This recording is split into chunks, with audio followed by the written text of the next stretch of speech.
Olá, tudo bem? É bom ter você aqui conosco. A palavra do Senhor, ela diz no livro do Apocalipse, capítulo 1, versículo 3: Bem-aventurados são aqueles que leem e aqueles que ouvem as palavras desta profecia e as praticam. Certamente, Deus quer falar com você. Nos ajude a compartilhar, envie para alguém e não se esqueça de se inscrever no canal e deixar aquele like.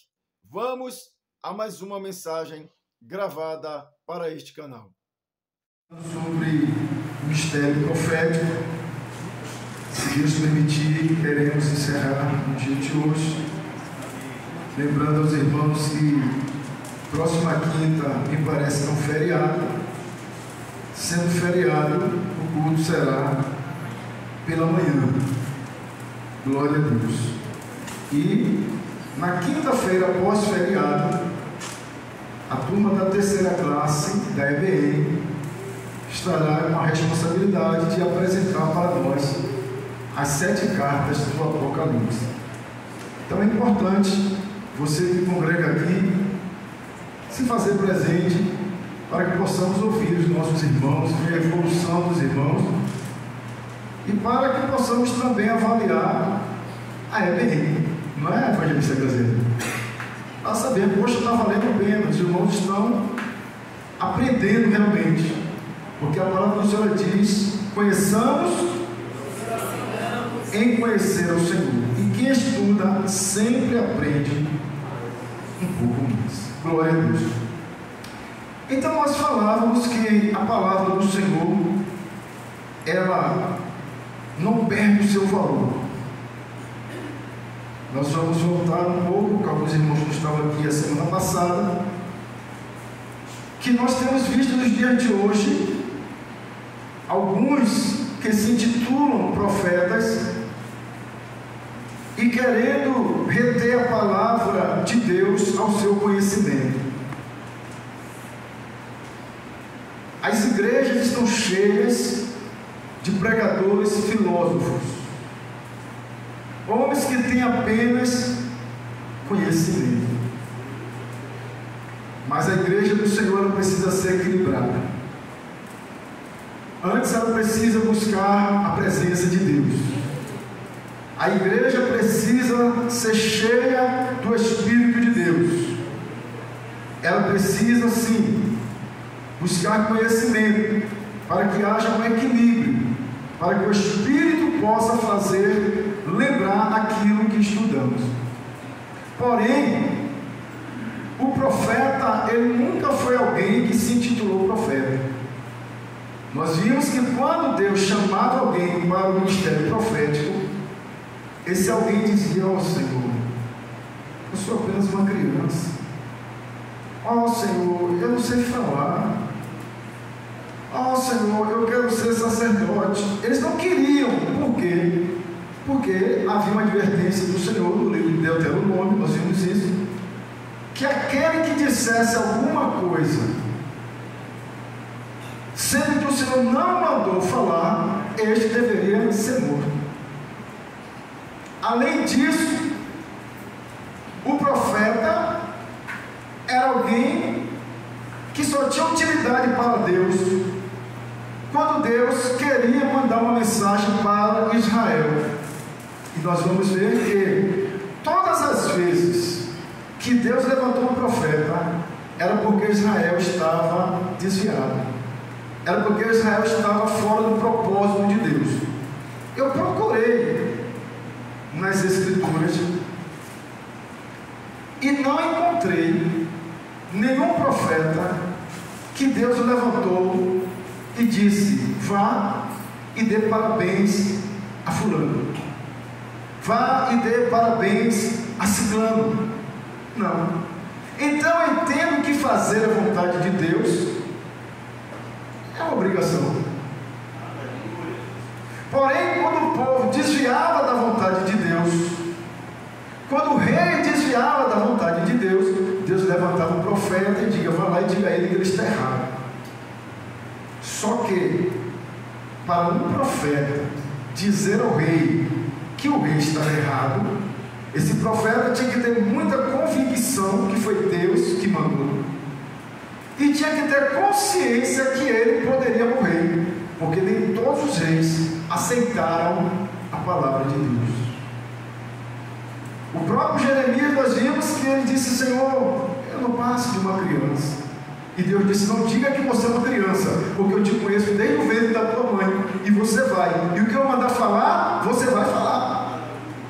E Deus ainda disse assim: tem mais, e o povo que você vai falar não vai te ouvir, mas fale, quer ouça, quer deixe de ouvir.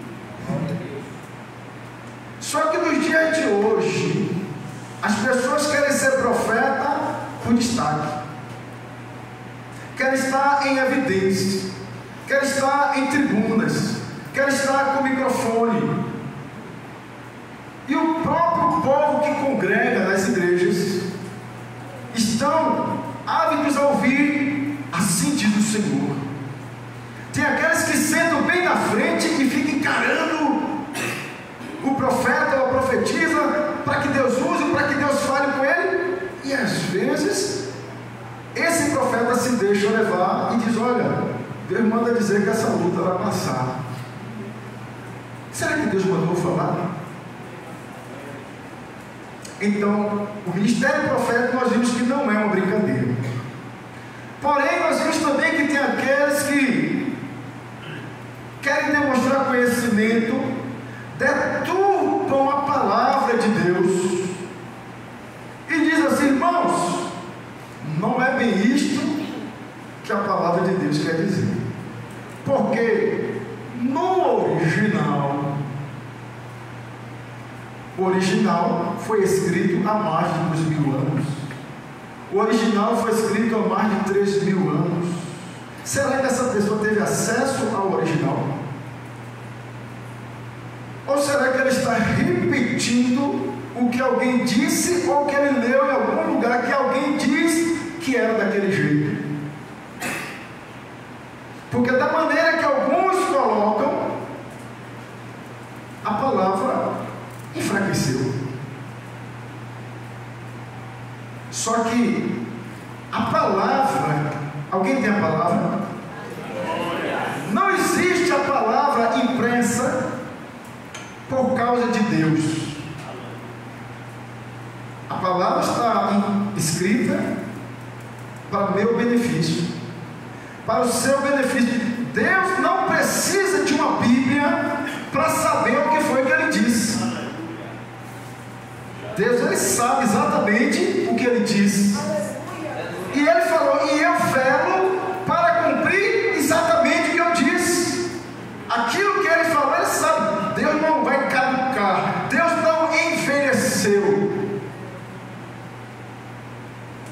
O Salmos 138, versículo 12, tem tradução que vai dizer: Deus colocou o seu nome e a sua palavra acima de todas as coisas.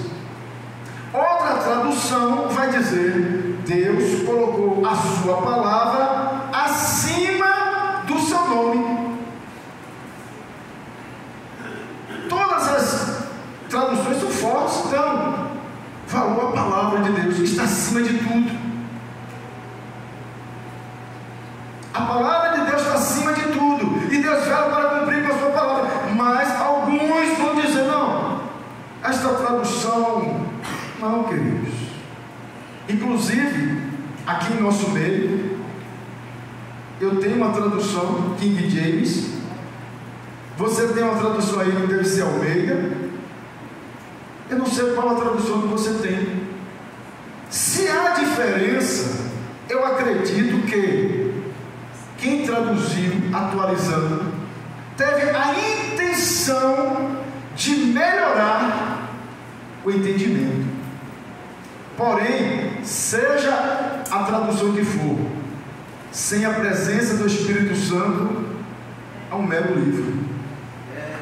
Mas se quem lê a Bíblia tem o Espírito Santo, ainda que o homem tenha errado na tradução, o autor está do seu lado, que é o Espírito Santo, e vai te ensinar corretamente o que ele quis dizer. E nós vimos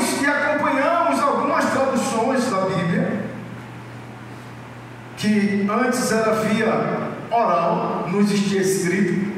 Por isso, em Deuteronômio, o Senhor recomenda, dizendo: olha, ensina aos teus filhos, sentado, levantando, andando, deitando, escreve na parede, escreve no umbral, na rua, onde estiver. Deus diz, vai repetindo para ele: amarás o Senhor teu Deus de todo o teu coração, de toda a tua alma, de toda a tua força, de todo o teu entendimento. Vai repetindo para ele, de manhã, de tarde, de noite, de manhã, de tarde, de noite. É por isso que está escrito em Provérbios 22:6: ensina a criança no caminho que deve andar, porque quando ela crescer, ela não vai se esquecer. Imagina o dia todo o pai dizendo: amarás o Senhor teu Deus de todo o coração, de toda a tua alma, de toda a tua força, de todo o teu entendimento. Aquela criança se tornava um adulto. Ela ia ter filho, e ela dizia para o seu filho: olha, eu aprendi com meu pai que nós devemos amar o Senhor nosso Deus de todo o coração, de toda a nossa alma, de toda a nossa força, de todo o entendimento.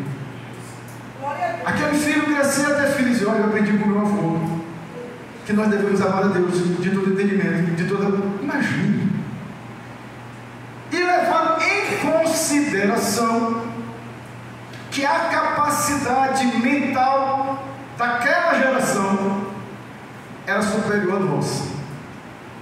Porque nos dias de hoje, nós saímos do culto como este, e alguém pergunta assim: mas o que foi mesmo que o pastor pregou? A gente já esqueceu. Alguns, né? Diante talvez de tantas preocupações, de tantos problemas, ou do interesse que temos na palavra de Deus. Mas eles não. Eles memorizavam. Até que veio a escrita por um povo chamado os Sumérios. Diz a história que há 3.500 anos antes de Cristo, teve um povo que inventou a escrita, começou a escrever o que se falava. E isso facilitou. Isso é Deus trabalhando na terra, preparando para a geração futura. E o próprio Deus fez uso da escrita, como nós sabemos, que quando Ele chama Moisés, Ele vai dar as leis.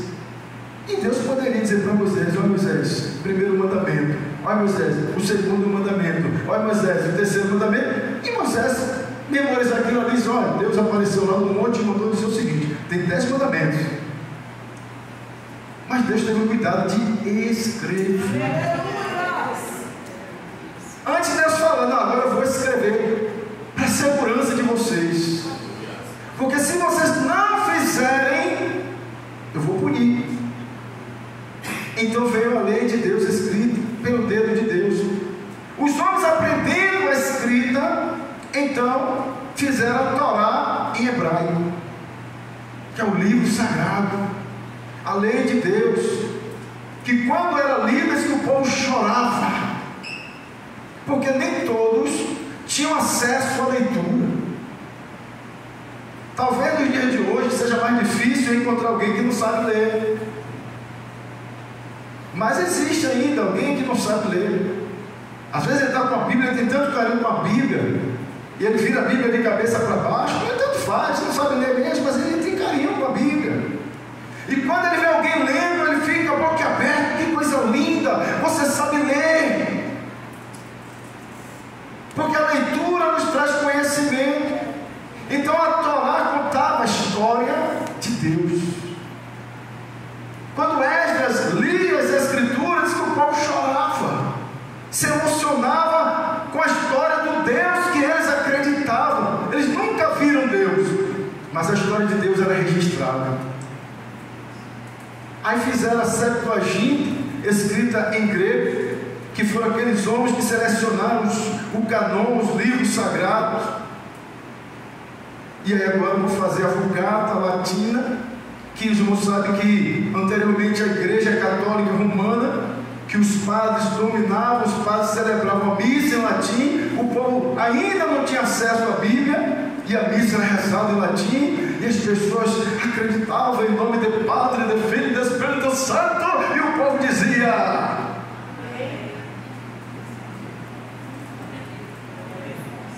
mesmo sem saber talvez o significado, mas dizia bem. Aleluia. E aí traduziram a Bíblia luterana. Martinho Lutero, um padre,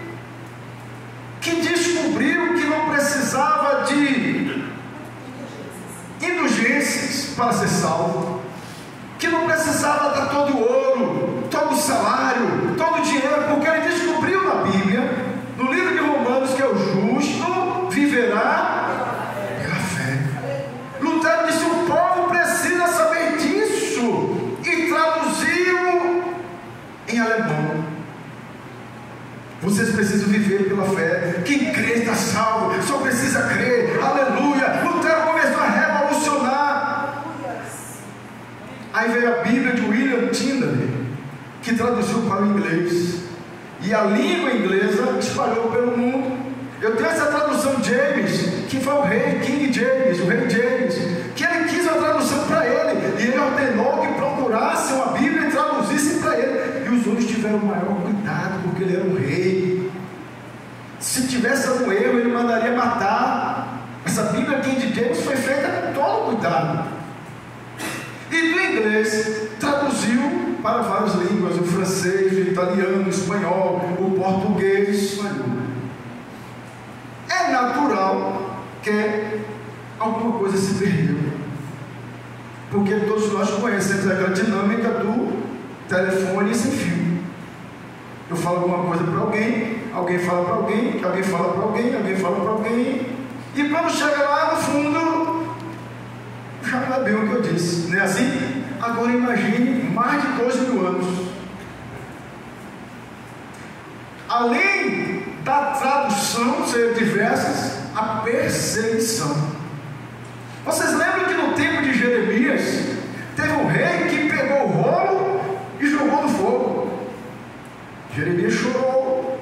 Se agora nós não temos Bíblias como nos dias do século 21, era o único que eu tinha, e agora não temos mais as Escrituras. Ele tocou no fogo, Jeremias está desesperado, chorando, e Deus aparece em Jeremias: por que está chorando? Ah, Senhor, pegaram as tuas Escrituras, jogaram no fogo, e agora está? Foi só uma cópia. Chama o escrivão, sobrou o escrivão, né?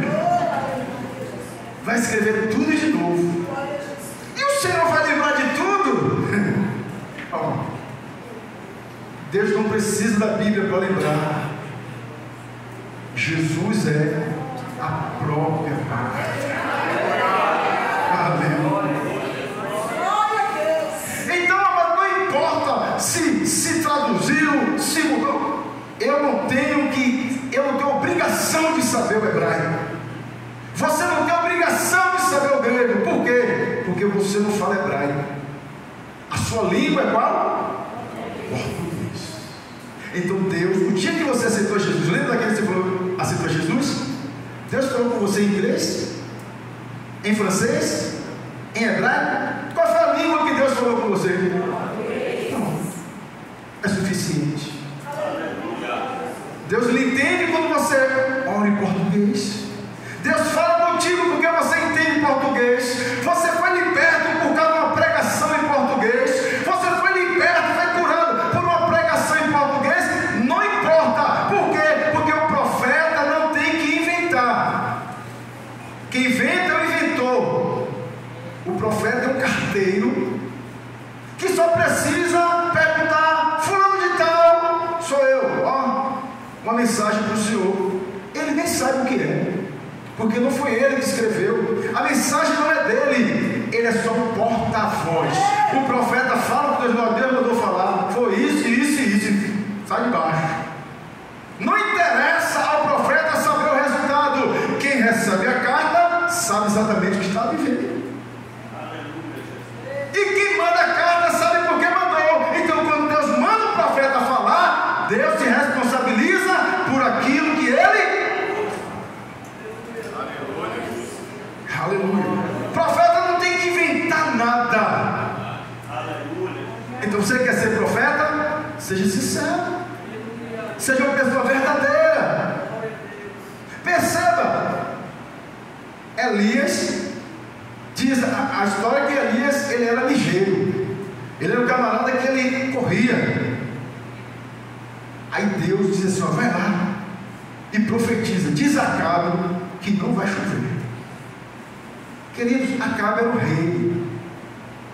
Nós não temos noção do que é um rei, porque o nosso país dizem que é democrático. Mas o rei não precisa escrever, o que ele fala é lei.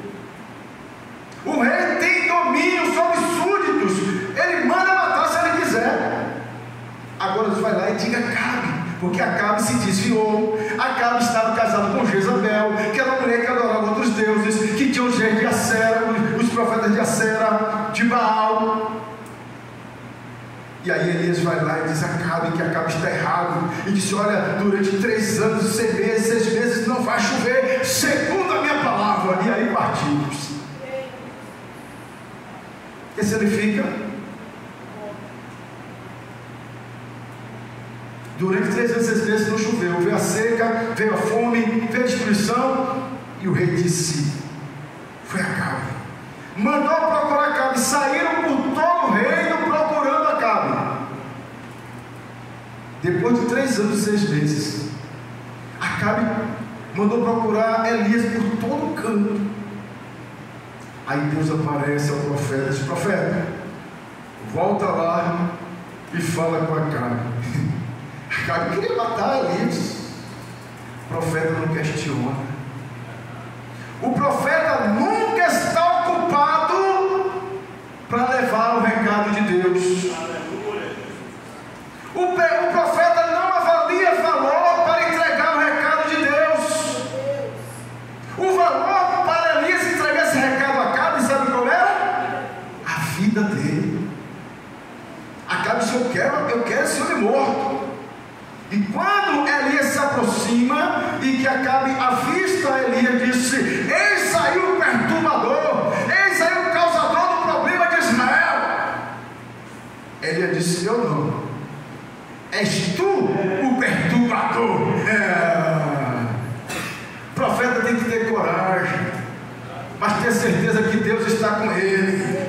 Aleluia, louvado seja Deus. Então hoje em dia as pessoas querem ser profeta, mas são profeta da aparência. Se eu entro no culto rasgado, aí o profeta diz: varão, você está passando na prova, mas Deus manda dizer que está abrindo a prova. Eu estou vendo uma chave de ouro assim, ó, eu estou vendo. Ai, glória a Deus, aleluia e tal, porque todo mundo quer ouvir esse tipo de coisa. Aí tu volta no mesmo culto agora de terno, gravado, vestido, ó, já vejo o avião, já vejo o avião. E é da boa, é da boa.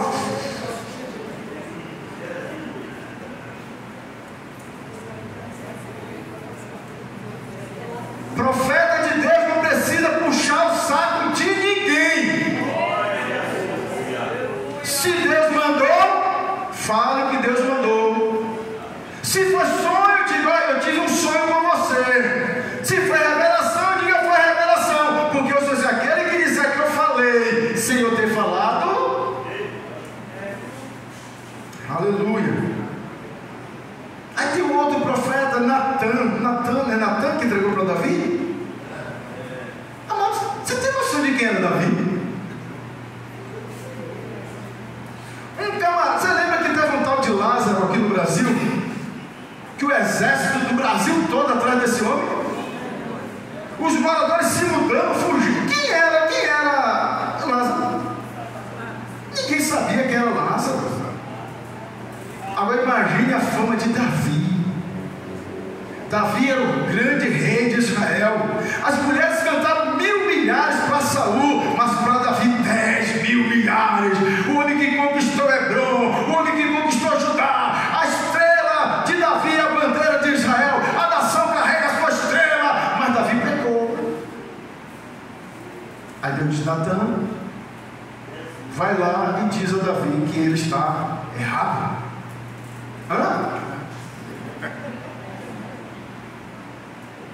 Fica imaginando Natan chegando, está lá o rei Davi. Como é que eu vou dizer? Eu preciso dizer, mas como é que eu vou dizer? Aí Davi: pois não, Natan, quer falar comigo?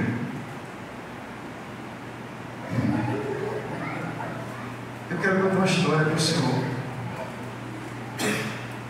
Tinha um homem que tinha muitas ovelhas, e um dia chegou um visitante na casa dele, com fome. Ele poderia pegar uma das ovelhas, assim, tinha muitas, mas não. Tinha um empregado dele, só tinha uma ovelhinha. Ele foi lá, pegou a única ovelha e mandou Davi enfureceu. Esse homem tem que morrer. Eu imagino que Natan disse: partiu, és tu esse homem, Davi. Não é fácil, não. É fácil dar uma palavra dura para o crentezinho, o crentinho pobre, o crente que vem de sandália, o crente que está chegando agora, o crente que está desempregado, que está doente. Ah, meu irmão, se conserta! Mas para Davi,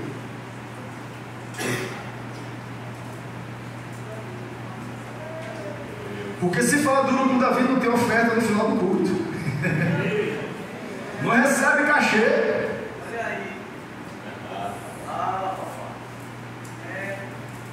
Aleluia. Teve o profeta Eliseu, uma guerra. Os profetas, falsos profetas, disseram: Eliseu, a vitória é certa, Deus já entregou em suas mãos. Aí Eliseu vai e chama Josafá. Josafá está crente, Eliseu está, e Acabe está desviando. Novamente Acabe. Aí vamos lá, Josafá. Josafá assim, assim não. Primeiro precisamos da direção de Deus. Tem alguém aqui que tem a palavra de Deus? Ah, tem.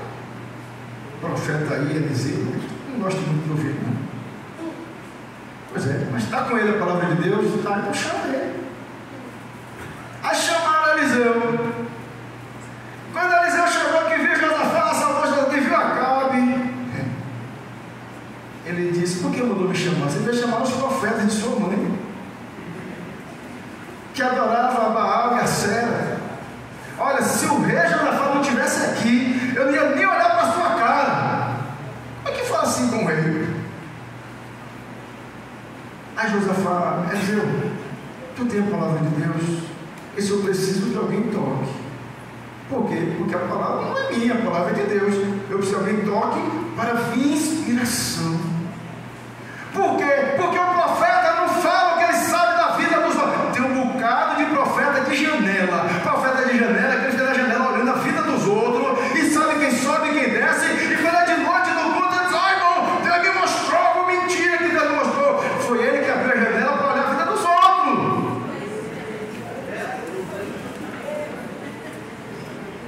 Então, quando o moço tocou, Eliseu recebeu inspiração de Deus, e Deus revelou disso: olha, cave muitas covas, porque vocês não vão ver. E aí Deus entregou o recado e...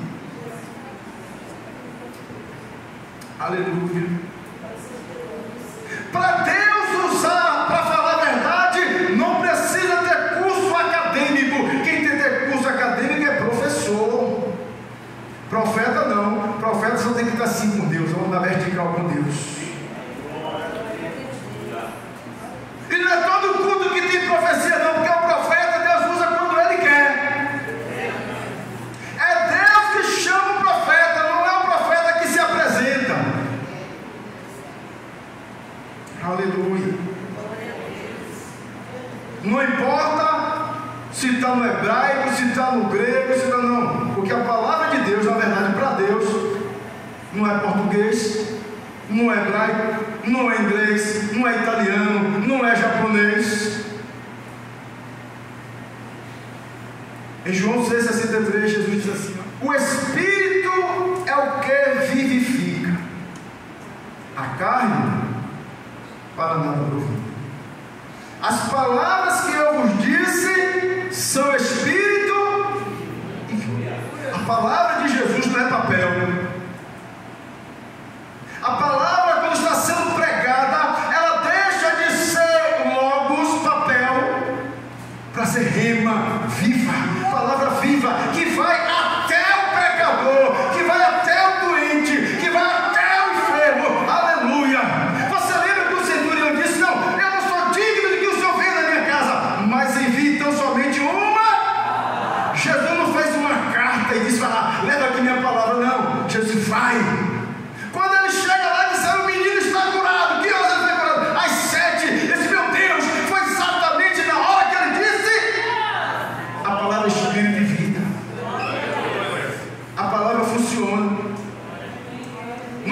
importa se traduziram errado, ela tem valor.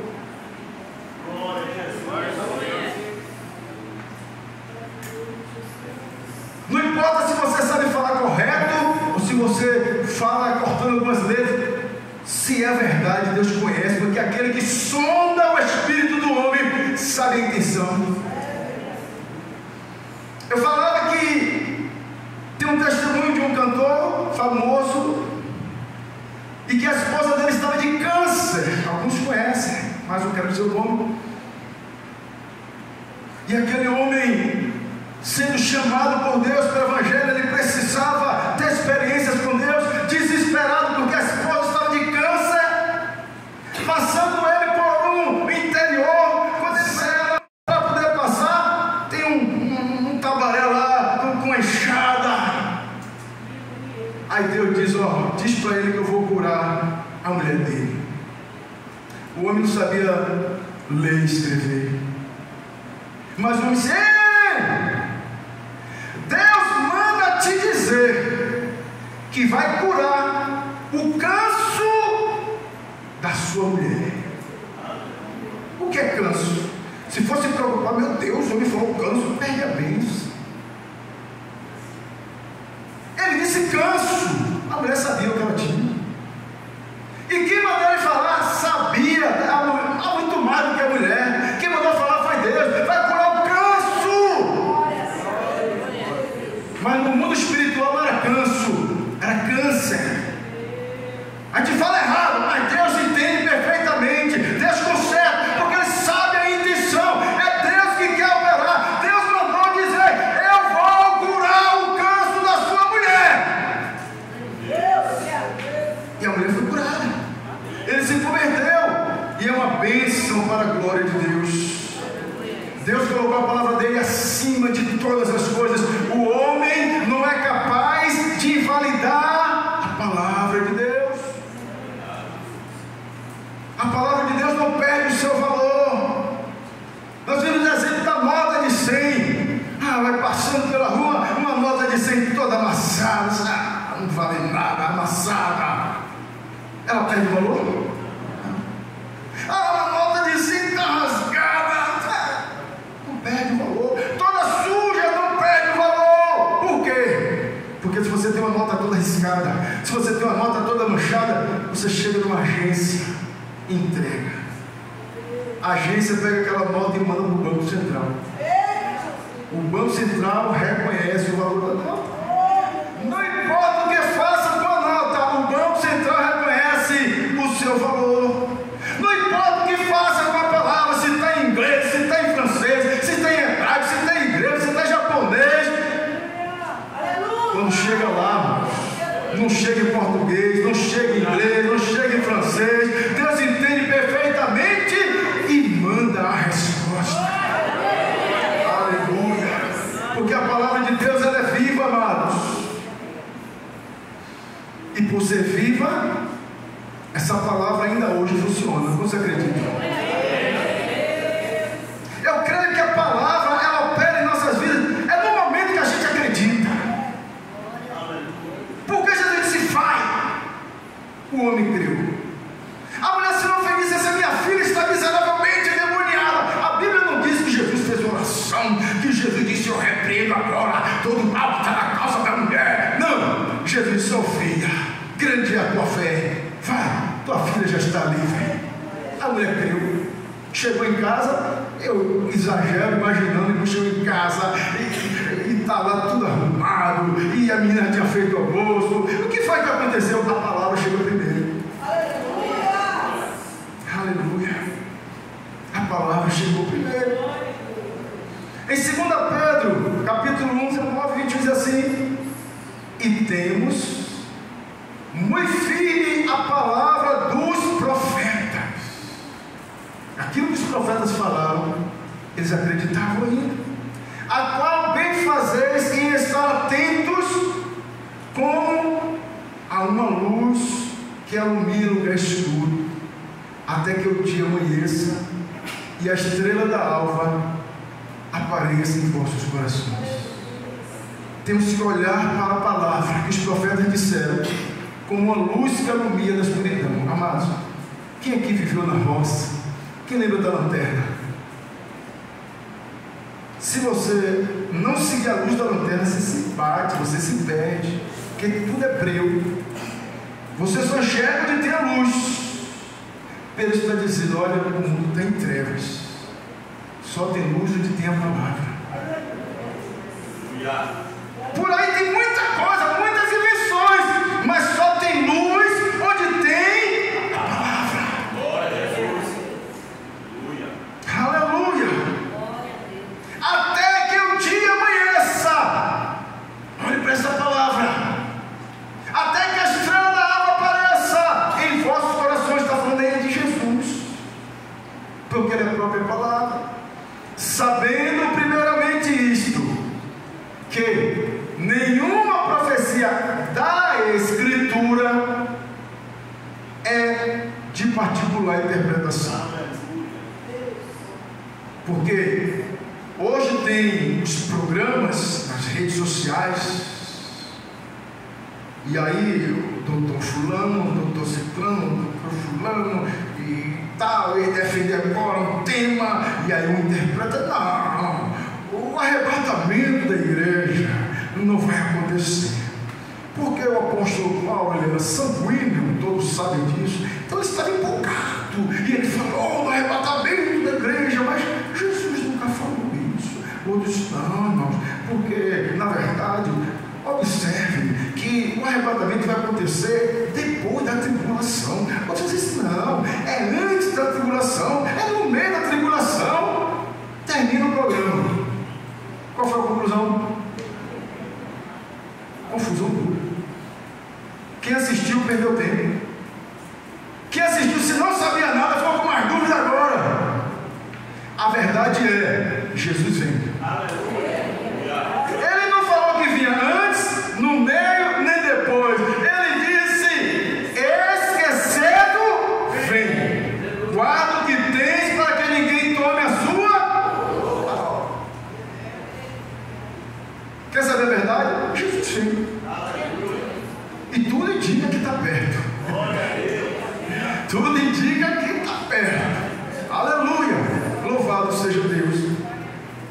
Porque a profecia nunca foi produzida por vontade de homem algum, mas os homens santos de Deus.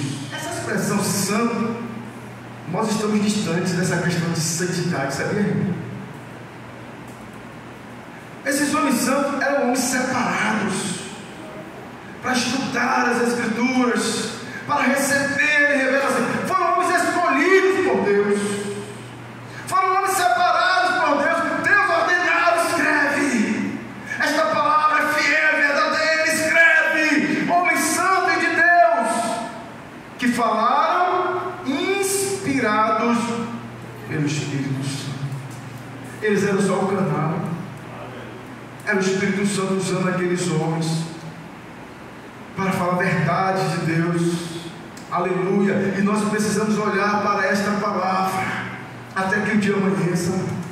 O mundo está em trevas, é noite no mundo, mas nós acreditamos que o choro pode durar a noite toda, mas também acreditamos que o dia vai amanhecer. Aleluia. Porque ninguém vai dormir achando que nunca mais vai acordar. Não, quando você vai dormir, você diz: até.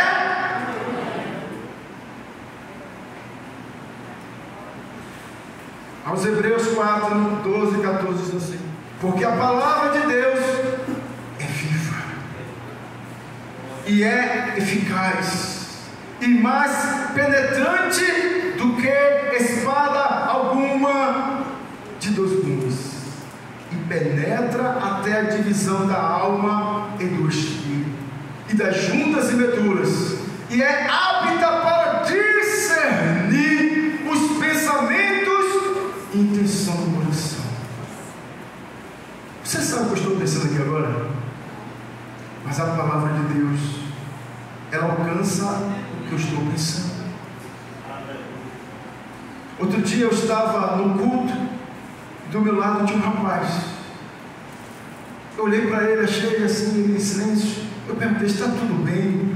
Ele me disse, não, estou pensando aqui em me levantar, ir até o viaduto e me jogar, dar cabo da minha vida. Ele estava pensando, a palavra foi lá, e Deus trouxe para mim, falei com ele, e Deus me deu palavras, e aquele homem não cometeu suicídio, porque a palavra ela é eficaz. Deus nunca fala por falar. Quando Deus fala, tenha certeza, alguém que estiver recebendo vai surtir efeito, porque só surte efeito em quem recebe. E não há criatura alguma encoberta diante dele. Antes todas as coisas estão nuas e patentes aos seus olhos, e aos olhos daquele com quem temos de tratar. Visto que temos um grande sumo sacerdote, Jesus, Filho de Deus, que penetrou nos céus, retenhamos firmemente a nossa confissão. A nossa confissão, ela chega diante de Deus. Qual era o papel do sumo sacerdote de Israel? Ele entrava uma vez por ano na presença de Deus, usando com as 12 pérolas. Quem lembra o nome daquela peça? Me fugiu agora a memória. Cada pedra representava a tribo de Israel. O povo ia até ao tabernáculo e ali entregava as suas ofertas. O sumo sacerdote representava a nação diante de Deus, para que Deus perdoasse o povo. Nós temos Jesus como sumo sacerdote. Quando nós confessamos a Ele, quando nós o recebemos, Ele diante do Pai confessa também sobre nós. Quando nós assumimos, por isso Ele diz, aquele que se envergonhar de mim, eu vou me envergonhar também dele diante do meu Pai, mas aquele que me confessar, eu também o confessarei. Amados, quando você acredita na palavra de Deus, quando você crê na verdadeira profecia que é a palavra de Deus, e você diz, eu creio nesta palavra, eu tenho que a palavra diz que eu tenho, eu vou para onde a palavra diz que eu vou. Quando você confessa a palavra, Jesus, que é o sumo sacerdote, que é a própria palavra, eles vão lá, Pai, ela está dizendo que acredita em mim, ela está confessando a minha vida. Ah, Pai, ele confessa diante do Pai, ele intercede por nós, porque a palavra de Deus não é papel, é espírito e vida. Aleluia. A maioria das revelações de Deus para o seu povo é através dos profetas. Israel tinha reis, Israel tinha os sacerdotes, os levitas. Aos Hebreus 1 diz assim: havendo Deus antigamente falado muitas vezes e de muitas maneiras aos pais, se falando aos antepassados, pelos profetas, a nós falou nesses últimos dias pelo Filho. Eles dependiam de um profeta para chegar até lá e dizer: ó, assim diz o Senhor. Mas agora o próprio Jesus fala conosco. E como é que Jesus fala conosco? Através da palavra. Jesus fala através de um louvor. Jesus fala através de um irmão, de uma irmã, através de uma pregação, de um crente sincero. Jesus fala conosco nos dias de hoje. Os profetas possuíam um papel vital na comunicação do plano divino para Israel. Às vezes era exemplificado por meio de atos simbólicos, e a finalidade era despertar o povo de Deus, como por exemplo o profeta Ágabo pergunta: de quem é este cinto? E ele pega aquele cinto e ele amarra bem com aquele cinto e diz: ó, assim vão fazer com o dono desse cinto. E eu disse: esse cinto é de Paulo. Disseram: meu Deus, vão machucar Paulo. E começaram a chorar. Paulo disse: para de chorar, porque eu estou pronto, por amor a Jesus, não apenas crer, mas se preciso for, sofrerei por ele. É isso que vai acontecer? O cinto é meu. Deus usava o profeta para alcançar o entendimento, porque tem pessoas que falando fato verídico. A minha sogra estava atribulada com uma situação, e ela, na idade que está, quando ela está assim, só o sangue de Jesus. E ela falou que era cerca de 18h30 para 19 horas. Ela está sentada na varanda, aí um passarinho aí veio, pousou em frente a ela e tchu, tchu, tchu, tchu, tchu, tchu, tchu, tchu, tchu, tchu, tchu, tchu, tchu, tchu. Ela fez assim, meu Deus. O passarinho voltou de novo e tchu, tchu, tchu, tchu, tchu, tchu, tchu, tchu, tchu, e ela entrou correndo e disse para a filha dela: olha, Deus falou comigo. O que foi? Eu estava ali sentada na varanda. Deus mandou um passarinho e disse para mim: aquietai-vos e sabei que eu sou Deus. Isso para ela, minha sogra. Como é que a senhora entendeu isso? Ela disse: ó, 18h30 não é hora que o passarinho está voando. 5 horas o passarinho procura um galho para poder dormir. Escureceu, não tem mais passarinho na rua. Ele saiu do ninho, veio na minha casa dizer que é para eu me aquietar, porque eu estava atribulada, preocupada. Deus mandou o passarinho fazer para eu me aquietar. Eu me levantei e fui dormir. Então, para alguns, Deus vai usar a palavra bonita, para quem gosta, que entende palavra bonita, mas para quem não entende, Deus usa o passarinho, Deus usa quem Ele quiser. O importante é que a mensagem não foi do passarinho, a mensagem que ela entendeu. Aleluia. Louvado seja Deus. A voz do profeta era a voz de Deus. Eles falavam em nome do Criador, geralmente por meio da célebre frase: assim diz. Chegava o profeta e dizia: assim diz o Senhor. Eita, que homem temia. E até hoje a gente fica assim. Se você disser assim: ah, irmão, Deus manda dizer isso, tem gente que não acredita. Mas se você der uma rajada de língua e dizer: assim diz o Senhor, eita glória, a terra estremece. E às vezes não é Deus. Eu não estou dizendo que toda vez não é Deus, às vezes não é Deus. Porque Deus tem várias maneiras de falar. Ele usa alguém assim? Usa, mas não precisa usar todo mundo assim. Ele usa cada um do jeito que Ele quer.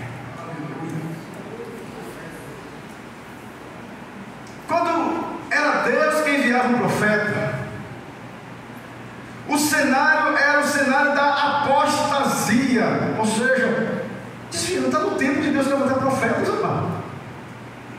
A gente não ouve mais profeta nas igrejas. Por quê?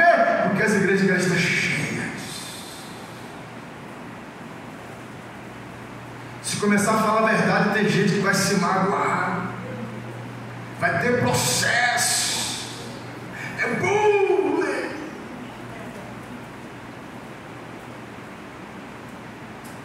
Mas no momento que Israel se desviava da vontade de Deus, Deus mandava um profeta. Eu já imagino que quando eu disse: rapaz, está chegando o profeta, quem tinha experiência disse: lá vem bomba. Porque eu não encontrei nenhum profeta que Deus vai lá e dê parabéns. Porque a gente gosta disso, né? Massagear o ego.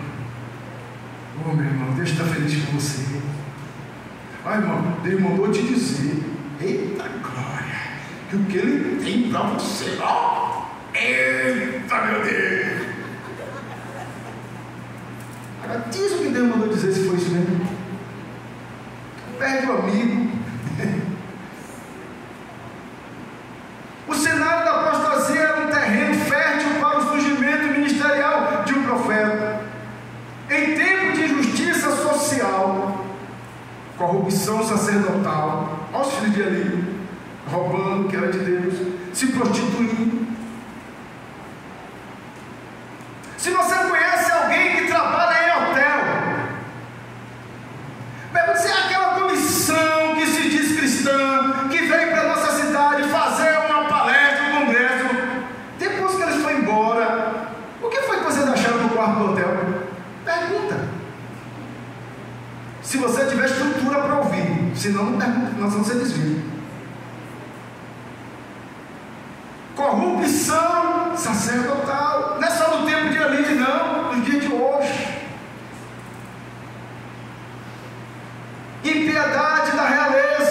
os reis fazendo coisa errada, o paganismo religioso, quando a decadência moral e espiritual prevalecia. Aí Deus se manifestava entre o povo, vocacionando um dos seus profetas. Quando a bagunça estava grande, desejo, cadê os profetas? Cadê? Tem algum profeta de Deus aqui? Hã? Tem? Dá um sinalzinho aí. Que eu vou mandar um dizer lá ao presidente que ele está errado. Eu vou mandar um dizer lá a fulano que ele está errado. Aquela autoridade, aquela pessoa. Cadê os profetas? Porque todo mundo quer ser profeta. Aí Deus se manifestava entre o povo, vocacionando os seus profetas. O ministério profético representava o cuidado de Deus pelo seu povo. Mesmo castigando, era o amor de Deus.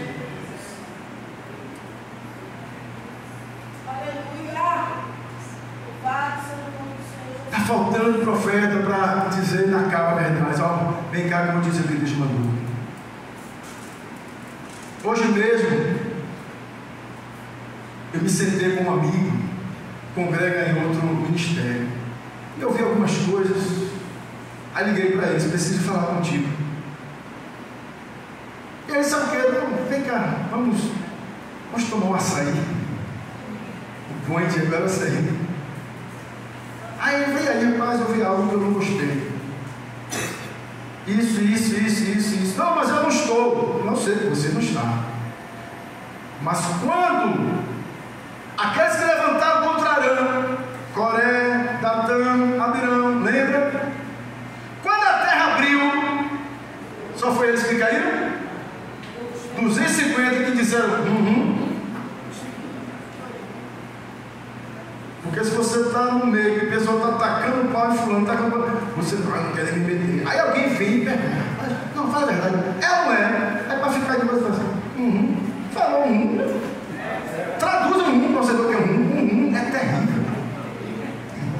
Você está pensando que é uma coisa fácil? É concordar. Aí ele me agradeceu, disse: pô, mano, obrigado.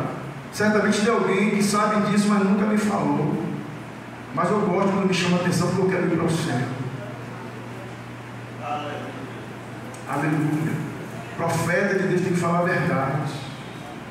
Nem que tenha que contar uma história como Natan, que contou aquela história e tal. A difícil missão do profeta: falar, tome pedrada. É todo mundo que vai aceitar, não. Porque nós gostamos de massagear o ego. Quem é a pessoa que você lembra-se, qual a pessoa que você mais amou na sua vida? Ou você ama até hoje, se você ainda tem? É mamãe, né? Rapaz, tem ninguém melhor que mamãe, não. Porque desde que a gente nasceu, a mamãe olha assim: mas que menino lindo. Eu acreditei, minha mãe disse: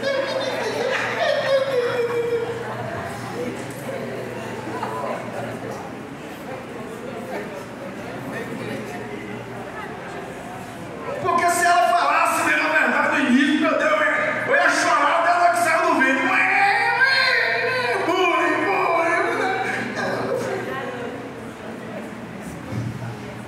Que nem aquela história, minha mãe.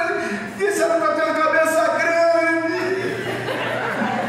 Aí a mãe: ô, meu filho, vem cá, deixa eu te fazer um cafuné. Ele não é grande, não. Mãe.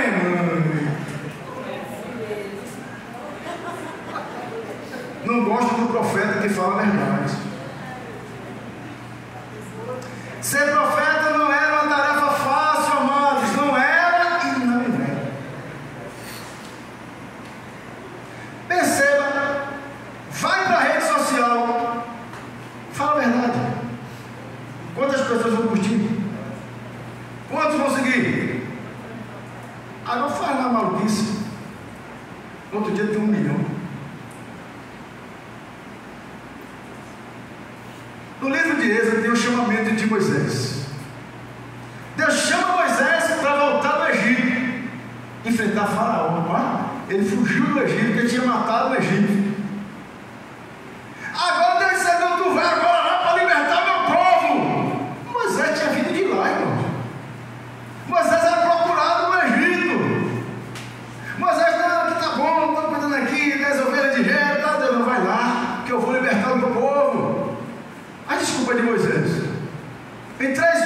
ele disse: quem sou eu que vá a Faraó?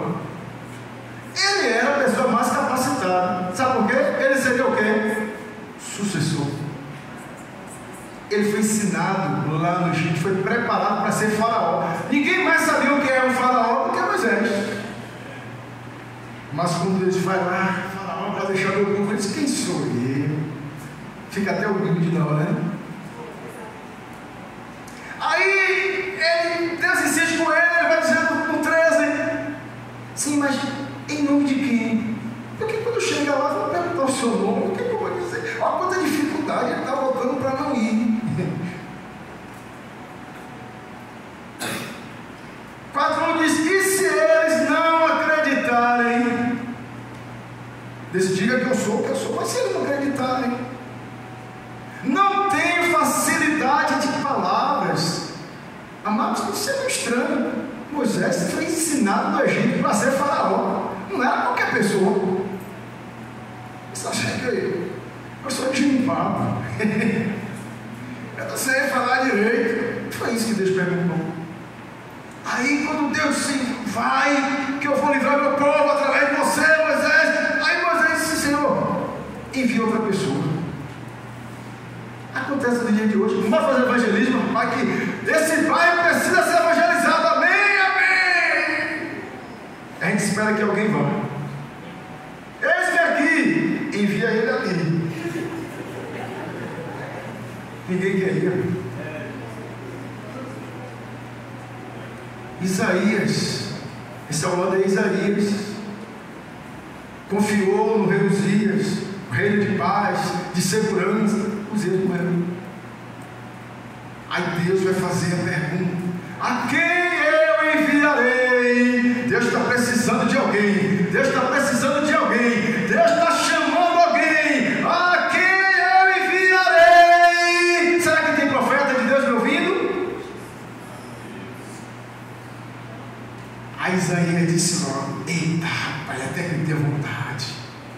Mas ai de mim, eu estou perdido, porque eu sou um homem de lábios impuros. Habito no meio de um povo de impuros lábios. Se não fosse isso, eu ia.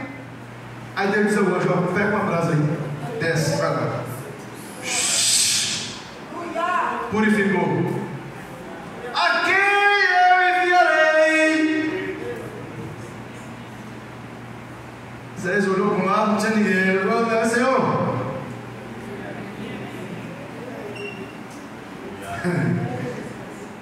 E Jeremias, hein? O profeta chorando. A história de Jeremias está sempre chorando. Ele diz assim: então disse eu: ah, Senhor Deus, eis que não sei falar. Ele está falando com Deus, não sabe falar. Porque ainda sou um menino. Mas o Senhor me disse: não digas eu sou menino, porque a todos a quem eu te enviar, irás. E tudo quanto te mandar, falarás. O diálogo de Jeremias com Deus é muito bom. Senhor, Deus vai dizer: ele te pôs dentro do ventre da tua mão.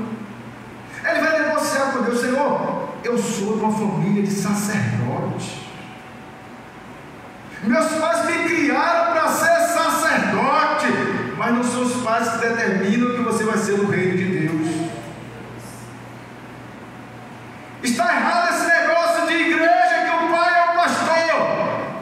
Aí o filho vai ser o próximo pastor, ou o genro, ou alguém da família. Não, isso não é casa de manchiga, não. É Deus que escolhe, é Deus que chama. Deus diz: a tua família é de sacerdote, mas a você eu dei as nações por profeta, e tu irás, e o que eu mandar você vai falar. Ele começou a chorar, e Deus: eu vou te ajudar, ouça bem, ninguém vai te ouvir. Se não vai me ouvir, para que manda aí? Porque as pessoas precisam ouvir, para depois não dizer que Deus é injusto e dizer: ah, ninguém me falou. Não, falou sim. Aí o que acontece? Lá no capítulo 38 vai ter uma guerra.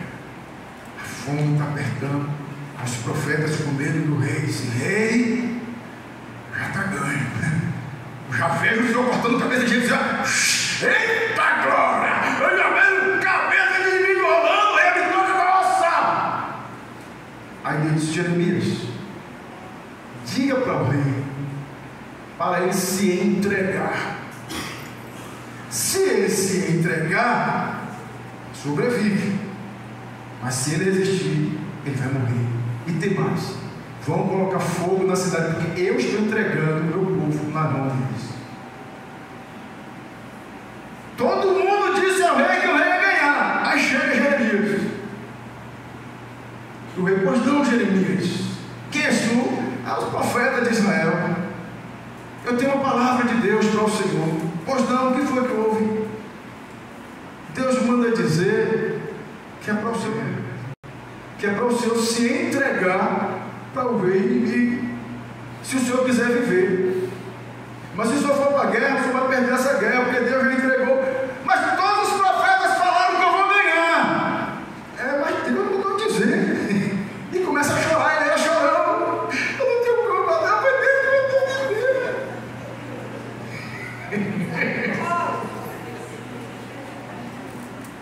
Imagina os nossos profetas: você é mentiroso, rapaz! Você é mentiroso, rapaz! Eu não tenho culpa, não, mas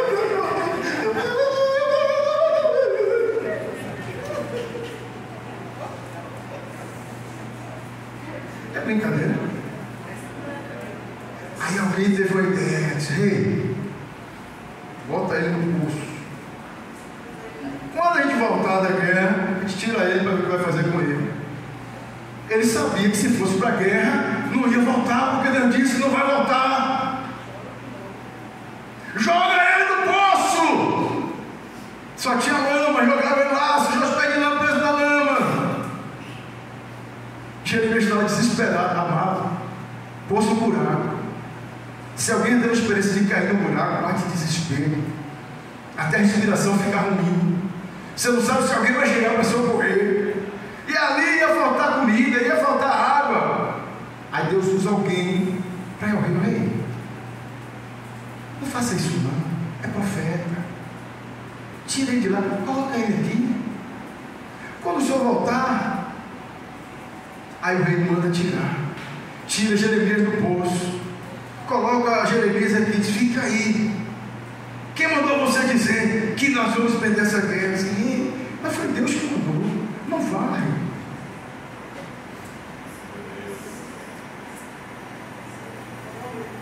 Tem profeta de Deus aqui? Quem escolhia os profetas era Deus. Eram chamados por Deus. O ministério profético começava com uma experiência de vocação divina. Em Amós 7, 14 e 15 é interessante. Amós, ele diz assim: respondeu Amós dizendo a Amazias era um rei: eu não sou profeta, nem filho de profeta, sou boiadeiro. Amós, ele era um do campo, mas Deus chama quem ele quer. Deus precisava mandar uma mensagem para Amazias e dizer: vem cá, Amós, vai lá, leva no recado. Ele disse: eu não sou profeta, porque ninguém dava nada por ele, provavelmente. Eu não sou profeta, eu sou um boiadeiro e cultivador de sicômoros. Mas o Senhor me tirou de seguir o rebanho, e o Senhor me disse: vai e profetiza ao meu povo Israel. Amados, Amós e Ageu foram homens do campo. Um deles profetizou para as princesas, dizendo, porque Deus mandou ir, que elas não pagavam o salário dos empregados. E ele disse assim: vocês estão como as vacas de Bazã, deixando o povo perecer. Chamaram a princesa de vaca. Disseram: que história é essa? Chamou a princesa de vaca? Não, as vacas de Bazã são as vacas mais bonitas que existem. Nem todo mundo vai receber.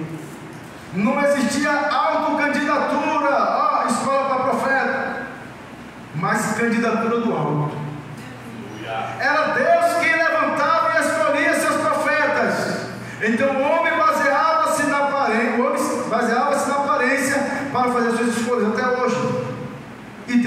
sabia das questões interiores, não observáveis e não palpáveis.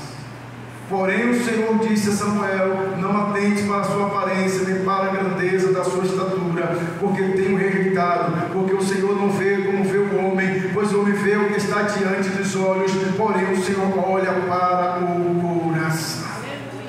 Quando o homem olha o grau acadêmico, olha a posição social, olha a cor da pele, olha a aparência, mas Deus não está preocupado com nada disso. Deus quer encontrar um coração obediente, alguém que não tenha medo de falar quando Ele mandar, porque quando Deus manda, Jeremias, já falando, não queria ser profeta, ele não queria ser um sacerdote. Olha a roupa do sacerdote, não viveu o profeta.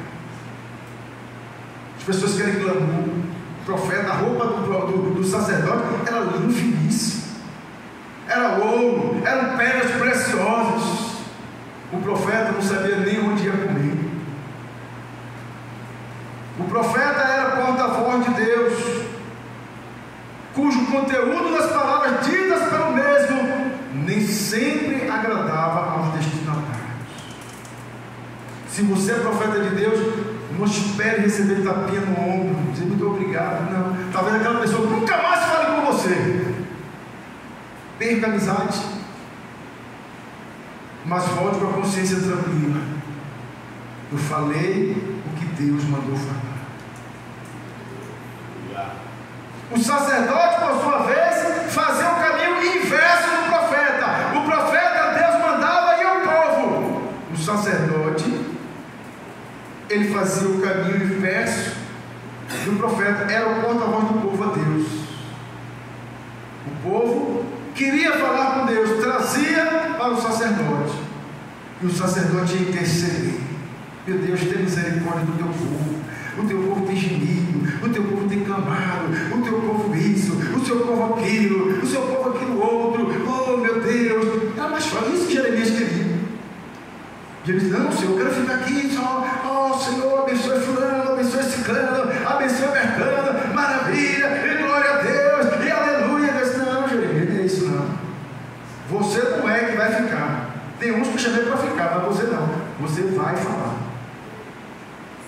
Você vai correr risco. Você vai ser rejeitado. Então, amados, fechando aqui, o profeta menor e o profeta maior, ninguém era melhor que ninguém. Falei no primeiro dia que só eram chamados profetas menores porque os livros tinham conteúdo. Só por isso. Mas a importância da mensagem de um é tão grande quanto a mensagem do outro. Como é importante a minha mensagem, quanto é importante a sua mensagem, quando nós entregamos a mensagem de Deus. Amém? Que Deus abençoe os irmãos. Graças a Deus, chegamos ao final de mais uma mensagem. Que bênção, né? Eu espero que você tenha sido edificado, que Deus tenha falado com você. Até o próximo vídeo. Não esqueça de deixar aquele like e nos ajudar a propagar o Evangelho do nosso Senhor Jesus Cristo. Até o próximo vídeo. Um abraço.